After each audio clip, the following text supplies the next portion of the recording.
I'm counting at least 5 outcome metrics here that are positive: visual function, functional vision, and objective. So we have 0.3 logMAR improvement in visual acuity. That's excellent.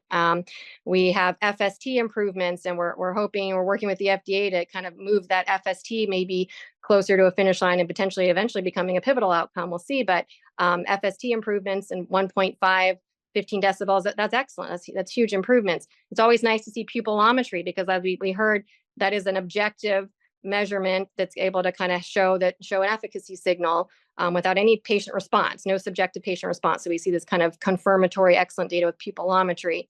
And then of course the functional vision, which was able to get the FDA approval for Spark Therapeutics, Veretagine, and Parvovec. Now we see this very interesting and optimized virtual maze, and we're living in an optimized world here where we're understanding that there are some benefits to being able to have a virtual maze, and all of the things that were mentioned regarding this maze as a potential benefit. I think that will be very nice to be able to apply that to patients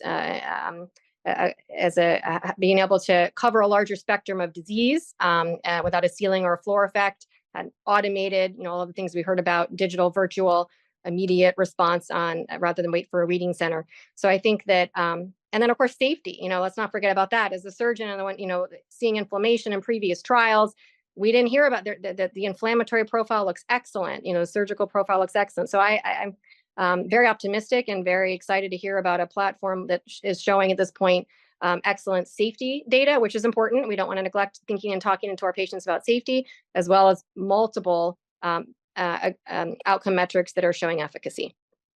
No, that's a really good summary, and I completely agree with you. I think we all have these patients who are desperate, who have lost vision or losing vision, and their family members, and the impact is huge.